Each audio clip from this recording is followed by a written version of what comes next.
important because African Americans have been through a lot through history, and it's just important to show what has been done, because in schools and other places it's not clearly shown. You get like the basic information, it goes more deeper than that, and it also shows what they have accomplished too.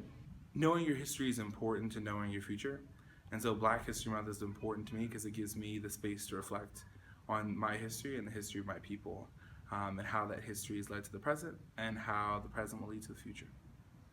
I think it's important so that like we don't forget what had happened in the past, and like we could all move forward. Like not only African Americans, but like American people, like white people and like Latinos and all different races, so that not one race could be set back. Like we all keep moving forward.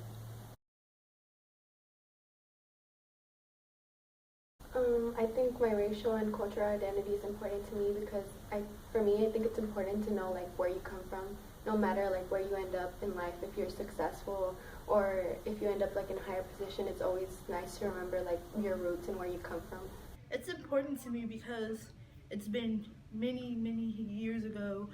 African Americans have been told they can never do anything, there will never be anything, and it's very important for me to break those stereotypes.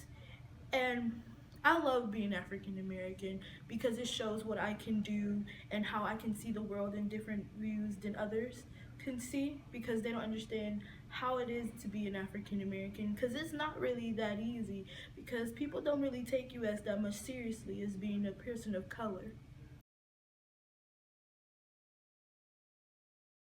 My great hero in life, for as long as I can remember, has been Jackie Robinson.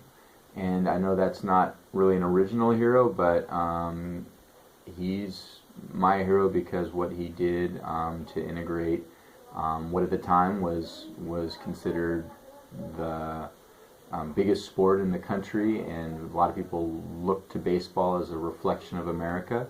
And what he did to be able to do that took about as much courage and bravery and understanding of kind of personal responsibility to your fellow human being as just about anything I can think of.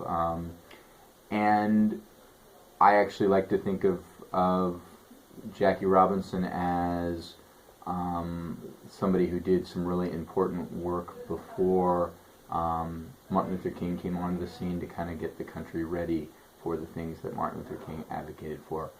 So that is why Jackie Robinson is my greatest hero.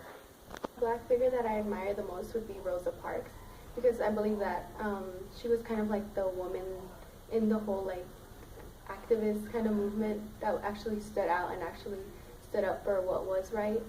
And I also feel like she didn't really care about like what the consequences were. She wanted equality, and that's what she got. I would choose Malcolm X. I think he's a really important person in history and really important to the civil rights movement. I think he was a really complicated figure, but he asked the basic questions like, who taught you how to hate yourself? And that's where a lot of Black consciousness came from today. It has to be Jackie Robinson because he helped pave the way for athletes of any race to play sports with other people. So like, if it wasn't for him like wanting to play baseball in a white league, then we probably wouldn't have been able to done this, or it probably would have taken more time to do it. I admire Louis Armstrong because even in the segregation, he showed that that you can still be empowered even if the tide are turned against you. I would have to say Dante, because the words that come out his mouth is so real and it's so true, and it's happening to my people, and it's crazy, and he just inspires you to just talk about it and just really understand in a way that's very entertaining but brutally honest at the same time.